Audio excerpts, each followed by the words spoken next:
Welcome back to Movie Synopsis. Hey, what's happening? Well, today we're going to touch on a John Hughes comedy from '91 called Career Opportunities, where we have Jim, the dorky son of a local cement contractor who lives at home and has no direction. Josie, on the other hand, is a gorgeous daughter of a wealthy businessman who dreams of leaving town, and the two find out that they have a lot in common. Spoilers ahead.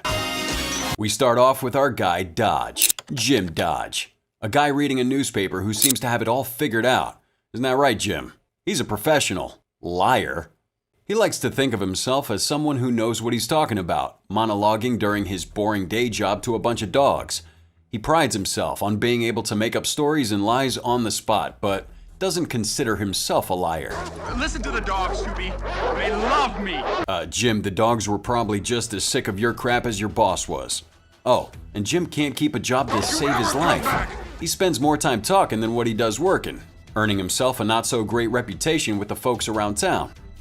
You see, Jim likes to tell tall tales. He thinks he's cool, as he makes up stories about creating cow hearts and buying and selling the animal shelter that he just got fired from. Tax problems, he says. But he's probably lucky he's telling it to a bunch of naive 12-year-olds and not actual adults. They're the only audience who will listen to him at this point. Jim, that's probably your first sign that you messed up. People kind of look at you weird when your only audience is kids. You see, Jim's big mouth annoys everyone around him, earning dirty looks and cold shoulders everywhere he goes. Like the new uniform, Lorraine. The small town seems to have his number. No one really falling for his lies and BS anymore. You should probably listen to your friend's advice, Jim. An honest guy who's doing cross-stitch? Huh, who knew? Tells him some hard truth. Got no idea how full of shit you are. He can't even get someone to hire him for free, let alone pay him. St. Louis is looking pretty good now. And that's when Jim sees her. Josie. Connelly. She still looks the same. She's a woman that everyone in town wants to be with. She's pretty, has those full eyebrows, before they were popular, and a red sports car with matching lipstick.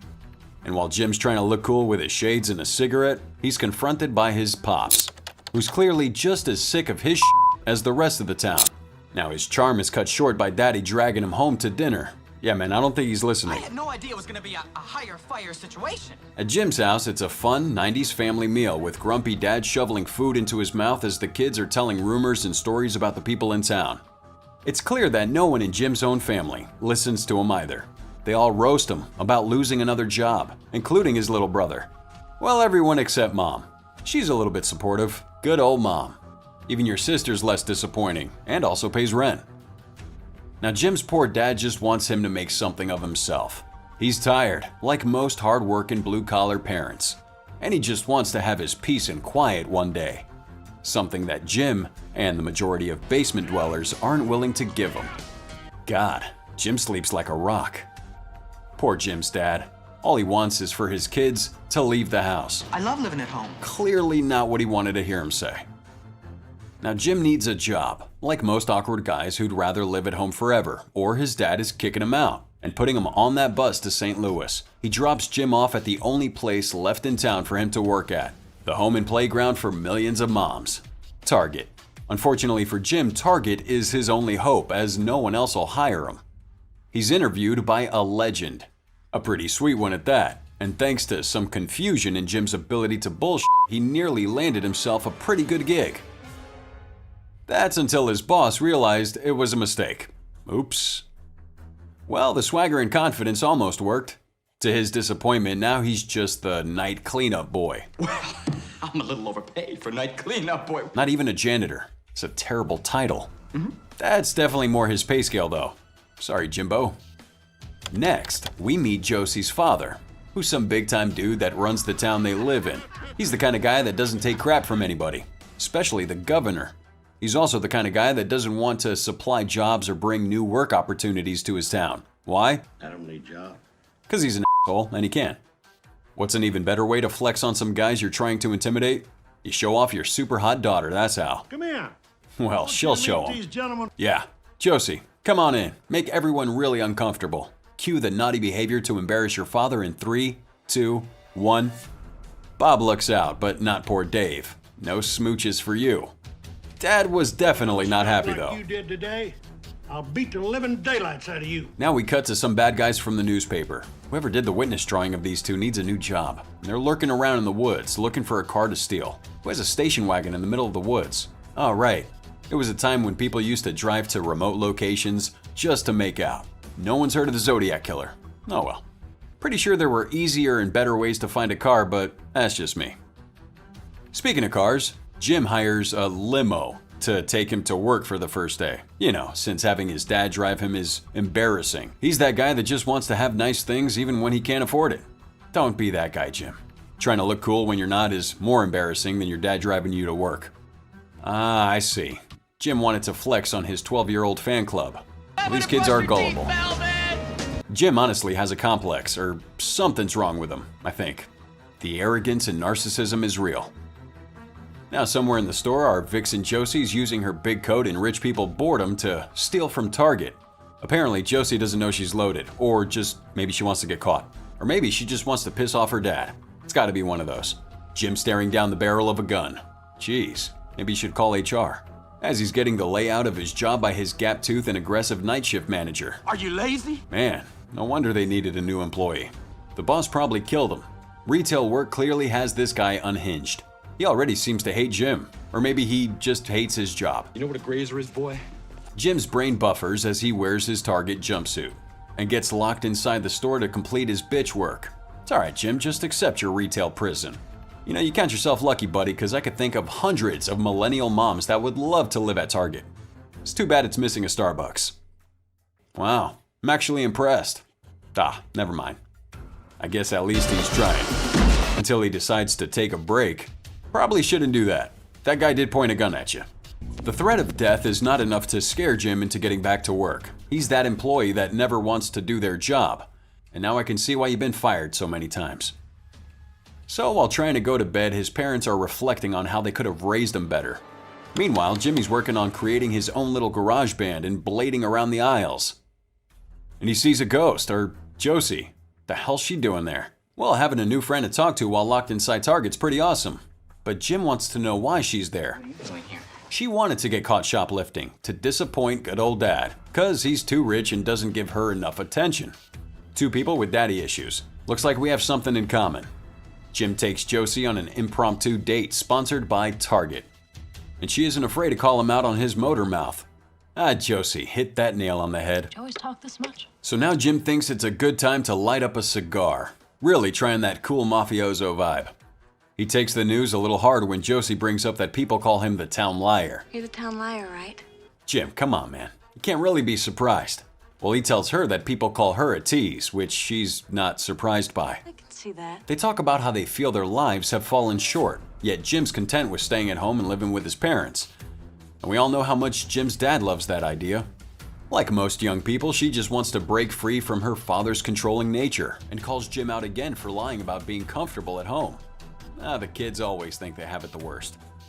Meanwhile, Jim's dad has fallen into a pit of depression. Over here eating fried chicken with peanut butter at midnight while Josie's father's meandering around town with Officer Don, looking for her. It's alright, guy. They won't stay home forever. Well, let's hope not. Josie and Jim's opposite experiences and opinions on life gives them the perfect idea. Would you go with me somewhere? Jim has struck gold with the hottest, richest girl in town asking him to run away with her. And he's honestly acting like he's not sure. What an idiot. He makes up some nonsense about $1 million drug drop and how Josie's the hostage. In a brilliant moment of dumb confusion, Jim jumps up and startles Unibrow and his friend, shouting into a boombox like it's a giant walkie-talkie. If these guys were any smarter, this wouldn't have worked. The idiots start to panic and wave their guns around. The moment of distraction and confusion flusters them and it looks like it's working. Nice job, Jim. Well, until the two robbers pull a fast one and trick Jimmy. Who's the dumb one now? Why would you give the guns back, even if they weren't loaded?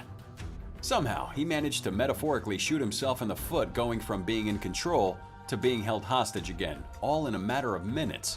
I'm fairly sure that we're gonna die. He's realizing that these are probably the same guys that killed a man last week. You'll manage something, Jim. No one wants to die a virgin. To pass the time, they go to the cafe and smash some corn dogs, you know, 'cause thieves just like to hang out and eat for hours in the same store they're robbing. Makes total sense.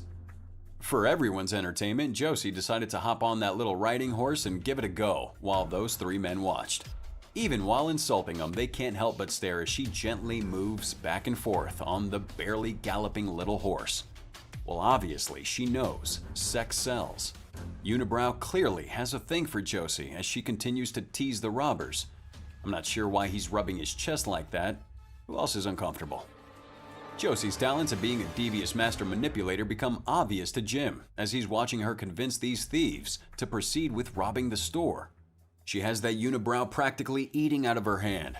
They grab everything from candy, watches, and radios to condoms and shoe inserts. Maybe Unibrow's partner didn't have a lot growing up. Jim's not clear on whether or not Josie wants to actually help the robbers or if she's going along with it to save them. Confused me too. Josie, what's happening? Thought you liked Jim. Talk about hurting a guy's feelings. But you know, for somebody who loves to lie, Jim's not really good at telling when other people are. Now, Jim wants to be a hero, so he tries to stop the guys from leaving with all the stolen merchandise. Now, Normal Eyebrows is sick of his crap, even when Jim's barely done anything to annoy him.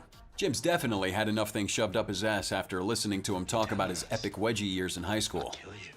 There's some kind of unspoken tension and communication between Jim and Josie. Besides the intense staring, it's hard to say what it is they're thinking. Come on, guys, I need more facial expressions. Jim's all sad that Josie's about to leave with the robbers, but remembers that his gap-toothed boss has a big-ass shotgun. Nice. Josie clearly has a plan as she continues to give Unibrow the sexy eyes, making this cartoon character completely comfortable as he's stroking his chest and tiny mustache. She takes her opportunity to hop in the driver's seat and take off. Oh, so that was the plan the whole time. The thieves come back into Target. Now they have no way to escape, and Jim uses his monologuing talents to annoy these robbers even further. They track him behind the service desk and are greeted down the barrel of a giant shotgun. Boom. Jim finally gets to have his day. Not only did he save Target, but now he's got the girl. And now it looks like Jim and Josie really make their dreams come true. Well, maybe. Not sure if they're gonna rename Hollywood to Jimwood, but he can always hope. And that wraps that one up. Thanks for sticking with us on the 1991 Hughes Entertainment and Universal Picture release.